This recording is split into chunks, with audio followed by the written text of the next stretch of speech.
Hello' everyone, কি খবৰ তোমালোকৰ? আশা কৰিছোঁ তোমালোক সকলোৱে ভালে কুশলে আছা। নমস্কাৰ, মই দিগন্ত। আজিৰ ভিডিঅ'টো পৰীক্ষাৰ বাবে প্ৰস্তুতি চলাই থকা শিক্ষাৰ্থীসকলৰ বাবে ছুপাৰ হেল্পফুল হ'ব। আজি আমি এখন উত্তম আৰু উন্নত মানৰ কুৱেশ্যন পেপাৰ লৈ আহিছোঁ, যি তোমালোকৰ পৰীক্ষাত ভাল নম্বৰ পোৱাত বহুত সহায়ক হ'ব। সকলো তথ্য ভালদৰে আয়ত্ব কৰিবলৈ তোমালোকে এই ভিডিঅ'টো সম্পূৰ্ণ কৰি শেষলৈকে চাবা। ভিডিঅ'টো যদি তথ্য সমৃদ্ধ হয় আৰু ইয়াৰ দ্বাৰা উপকৃত হ'লে লাইক আৰু শ্বেয়াৰ কৰিবা। চেনেলটো যদি ছাবস্ক্ৰাইব কৰা নাই, দৰকাৰী আৰু তথ্য সমৃদ্ধ ভিডিঅ'ৰ নটিফিকেশ্যন পাবলৈ চেনেলটো ছাবস্ক্ৰাইব কৰি লোৱা।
ভিডিঅ'টো যদি হেল্পফুল হৈছে তেন্তে বন্ধু বান্ধৱীৰ লগত এই ভিডিঅ'টো শ্বেয়াৰ কৰিবা আৰু লাইক কৰিবা।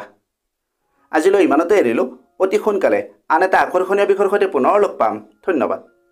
कामयाबी का शॉर्टकट, मेहनत और डेडिकेशन, ये चैनल बनाए तेरा परफेक्ट फाउंडेशन। सब्सक्राइब करो, join this ride, let's grow together side by side.